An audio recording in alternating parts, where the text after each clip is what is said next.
Intéressé, Emmanuel Combes. Alors, je ne suis pas spécialiste de la politique monétaire, mais j'ai lu néanmoins les notes du CAE. Et je trouve que c'est toujours intéressant d'avoir un débat. Et vous l'avez dit, Nicolas, soyons honnêtes, il présente bien ce débat comme un débat purement théorique, Oui. en insistant sur le fait que cet instrument serait mobilisé en cas de menace de déflation et de stagnation de la demande, ce qui n'est pas actuellement le cas avec la forte reprise. Donc attention, On est bien d'accord. Il ne propose pas d'utiliser... Oui. Néanmoins, j'ai eu quand même un petit doute parce que, comme vous l'avez dit, un des arguments pour utiliser l'hélicoptère monétaire, c'est de dire ça évite les effets pervers du quantitative easing et notamment la formation de bulles.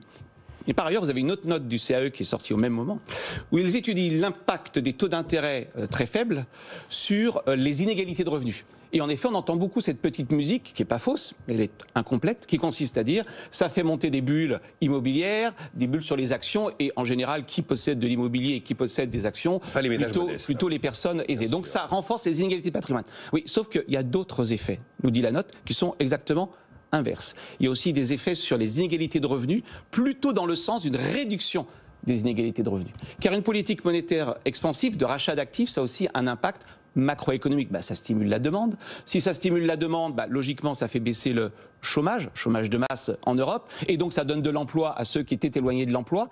Et donc, vous voyez, vous avez cet effet canal macroéconomique qui va plutôt dans le sens d'une réduction des inégalités, non pas de patrimoine, mais de revenus.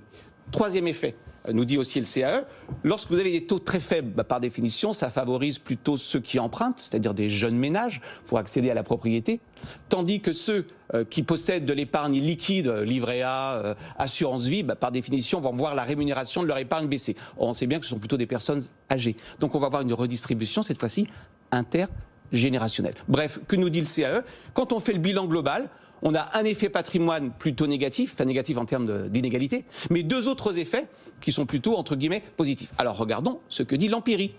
Moi je lis, et le CAE nous dit, quand on regarde les études empiriques sur l'Europe, l'effet qui domine, j'ai été surpris, c'est pas l'effet patrimoine, c'est l'effet macroéconomique.